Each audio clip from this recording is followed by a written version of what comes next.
Welcome to Inner Child Revolution, the podcast, where inner child healing, quantum physics, consciousness, and spiritual awakening guide coaches, change makers, and entrepreneurs to reclaim their power and create the life they were always meant to live. Today, I want to talk about something that actually happens quite a bit in the spiritual and personal development world, even though it can feel really shocking when you experience it personally. Recently, I had an experience where someone I'd been following on YouTube and someone whose work I'd been learning from turned out to be a complete fraud. I'd even joined their school community for a few months, and I was in the community learning from them, and then I found out that they had been arrested. And it turns out that a lot of what they claimed about their life and their success wasn't actually true. The things they said they owned, they didn't. Some of the things they claimed as proof of why you should learn from them weren't accurate. And suddenly the whole thing collapsed.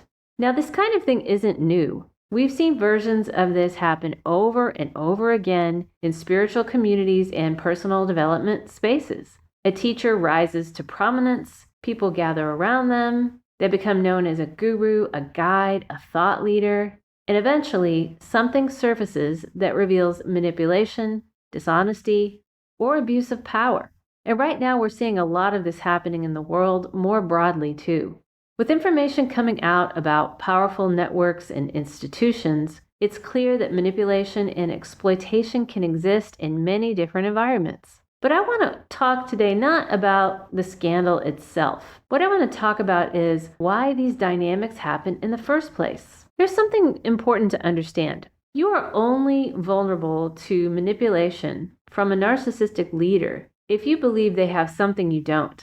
If you believe they are the source, or they're the answer, or if you believe that they can give you something you can't access within yourself. Now, that doesn't mean mentorship is bad, because guidance can be incredibly valuable, and learning from someone with experience can accelerate your growth. And honestly, you can even learn useful things from someone who may not be psychologically healthy.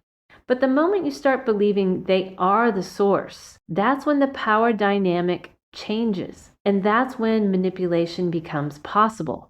When people hear the word narcissism, they often think of it in very personal terms. They think of a narcissistic partner or a narcissistic parent, someone in the life who has obvious manipulative behaviors. But narcissism can exist at many levels. Individuals, communities, organizations, governments, entire cultural movements. And we're seeing a lot of examples of this playing out in the world right now. Honestly, it's always existed. What's different now is that we have constant access to information. So we're seeing more of what has always been there. And sometimes we don't even know which information is real anymore. And that alone can feel destabilizing. It can feel like gaslighting at a collective level, which makes discernment more important than ever. One thing that stood out to me about my own experience with this teacher is that something had already started to feel off. I couldn't put my finger on it. There wasn't an obvious scandal yet, but the content wasn't resonating with me the same way anymore, and my intuition was whispering that something wasn't aligned. So I left the community, didn't make a big announcement about it, I just stepped away. And then 4 months later, I discovered that everything I had sensed was true. Now, thankfully, I wasn't personally harmed, but even with all the deep work I've done around narcissistic family systems and inner child healing, it still triggered something in me. And that's important to acknowledge. None of us are completely immune to these dynamics. This is exactly why inner child work is so important. If the child inside you still believes that someone else holds all the answers, or if you're still looking for an authority figure to validate them, then a charismatic teacher can easily become that projection.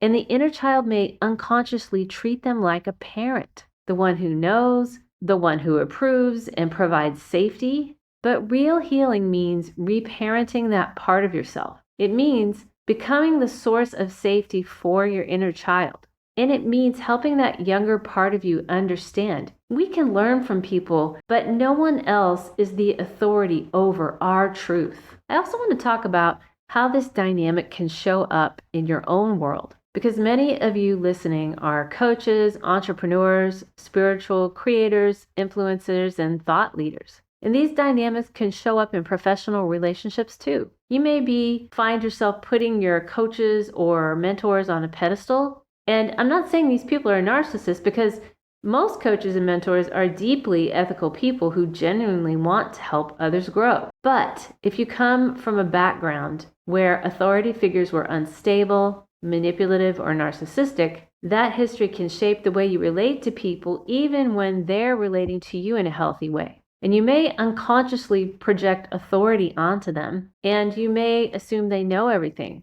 You may start looking to them as the source of truth instead of recognizing them as someone who is walking beside you. You see, because the healthiest mentorship relationships are peer to peer. Yes, someone may have more experience. Yes, they may be guiding you, but their role is not to replace your authority. Their role is to empower you to find your own answers. And a truly ethical coach, teacher, or mentor will always direct you back into your own inner world. And they will remind you that the intelligence you're seeking already exists within you. But when unresolved dynamics from the past are still active, we put people on pedestals, even when they never asked to be there. And the moment someone is placed on a pedestal, something else becomes inevitable. They will eventually fall from it, at least in your perception, because no human being is infallible. They will make mistakes, they will have blind spots, and they will say something imperfect. And if you expected them to be flawless, that moment can feel like a betrayal. But the truth is, the pedestal was never real. They were always just human. There's another side to this conversation that I think is really important to acknowledge, especially for those of you who are coaches, teachers, mentors, or leaders. Sometimes we don't just put other people on pedestals, we put ourselves on one. And it usually happens in a very subtle way. We start believing that because we teach something, we should be perfect at it. Or because we guide others, we should never struggle. And because we understand these principles, we should already have them mastered completely. And that is an impossible standard. No human being is perfect. No teacher is finished growing. No coach has resolved every single pattern inside themselves. When we place that kind of expectation on ourselves, it can create a tremendous amount of pressure.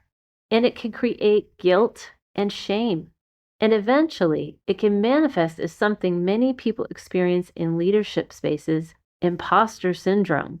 You start thinking, who am I to teach this? Or what if people find out I'm still working on my own healing? Or what if I make a mistake? And that pressure can actually cause people to sabotage themselves. They stop showing up, they hold back their voice, they delay their work, or they quit altogether. But the truth is, leadership and teaching are not about perfection. They're about contribution. You don't have to be the final authority on something to share what you've learned. You don't have to be completed the entire journey to guide someone who is earlier on the path. You simply have to be honest about where you are. So give yourself some grace. Allow yourself to be human. Allow yourself to be someone who contributes wisdom, insight, and experience while still continuing to grow.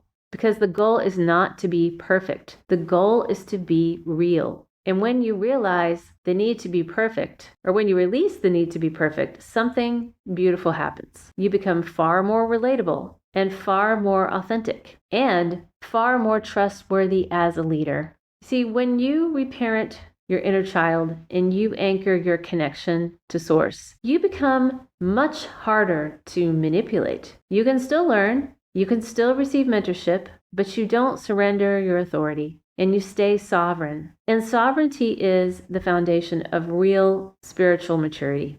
If this conversation resonates with you, especially if you're a coach or spiritual entrepreneur, I go much deeper into this work in my free masterclass, The 4-Step Method to Break Toxic Cycles and Become the Coach You're Meant to Be. In this training, I'll walk you through how toxic relational patterns form, how they follow us into leadership and business, and how inner child reparenting helps you reclaim your authority so you can lead from a grounded place. So you'll find the link to that masterclass in the show notes. And if you want to start exploring this work in a practical way, my book, Healing the Inner Child with EFT Tapping, is also a great place to begin.